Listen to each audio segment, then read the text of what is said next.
Hello and welcome back to our second lesson on American imperialism. In this time period, America is beginning to spread its influence across the globe and look for ways to increase its political and economic power. Last time, we learned about the United States' involvement in and eventual annexation of Hawaii, as well as its short-lived open-door policy in China. Today, we will focus in on Cuba, a Spanish territory fighting for independence, which would lead us into war. As you watch, take notes that help you answer the following question. What caused the Spanish-American War, and how did it affect global relations?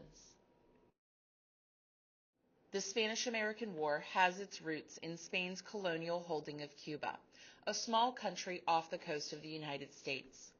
But Spain was a world power, and the United States didn't want conflict with them. So what happened? In February 1895, a Cuban revolution began, and the Spanish government and Cuban nationalists fought over Cuba's desire to become an independent nation. At this point, Cuba and Puerto Rico were Spain's only colonial holdings in the Western Hemisphere, and the Cubans were no longer interested in being controlled. To stop this revolution, Spain began relocating Cuban villages to stop rebels from receiving aid. But during this relocation, thousands of civilians died of starvation and disease. Cubans sought the assistance of the United States, and Americans largely sympathized. Cuba's desire for independence from Spain reminded Americans of their own fight for independence in recent history.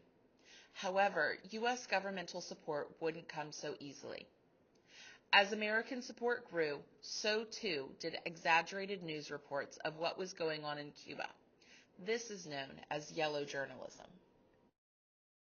As American support for Cuba grew at home, the United States government, for its part, had to look out for its business interests in Cuba, and it had to weigh the cost and benefit of going to war with the potential impact on business. Spain did a lot of business with the United States, and going to war would almost certainly hurt that. However, there was a lot of potential business to be had in Cuba, and ultimately this played a factor in the decision to support the country. And lastly, Teddy Roosevelt, the Secretary of the Navy at the time, led the Rough Riders, a cavalry of volunteer fighters who would help the United States defeat Spain at other battles. Roosevelt and his Rough Riders argued strongly for the American support of Cuba against Spain. In the U.S., many journalists aimed to get public support for their cause through emotionally charged tactics. Articles and political cartoons depicted Spain as a tyrant, abusive country. Then came the sinking of the USS Maine. Under pressure from much of the American public to support Cubans, President McKinley sent the USS Maine to the Havana harbor in order to pressure Spain. After 3 weeks in the harbor and right before it was scheduled to leave for another mission, the Maine blew up, killing 266 American soldiers. The American press immediately blamed Spain, even though there was no supporting evidence, and between the yellow journalism and already mounting American support, President McKinley was pressured by Congress to act quickly and declare war.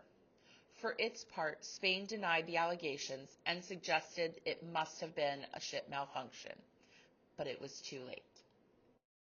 On April 24, 1898, Spain declared war on the United States, and on April 25th, the U.S. declared war on Spain. Fighting unfolded in three main areas: Cuba, Puerto Rico, and the Philippines. Rough Riders, who were miners, law officers, and cowboys, were led by Secretary of the Navy Teddy Roosevelt. They were a volunteer cavalry out of Texas that supported the war efforts in Cuba. In addition, the Buffalo Soldiers, an African-American cavalry, were sent in to help. The United States quickly overpowered Spain, and a ceasefire was agreed upon on August 12, 1898, just months after the war began. In the Philippine arena, where the Filipino people also wanted their freedom from Spain, George Dewey and Filipino revolutionaries under the leadership of Emilio Aguinaldo teamed up to take out Spanish control. They easily defeated Spain here as well, and the Philippine Islands were declared independent of Spain. However, the U.S. saw the Philippines as a strategic location for access to Asia, and they turned on the Filipino people to take control of the territory.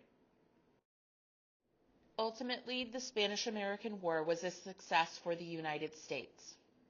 The Treaty of Paris in 1898 officially ended the war, and the United States emerged as a world power for the first time.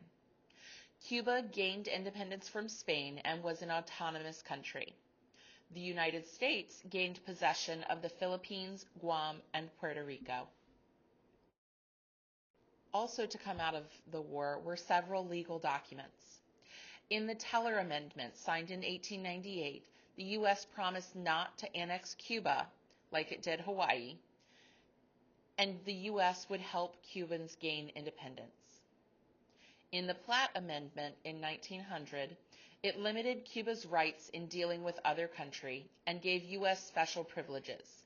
The U.S. could intervene to keep order. And lastly, the Foraker Act in 1900 removed U.S. military troops in Puerto Rico and set up a civil government for Puerto Rico.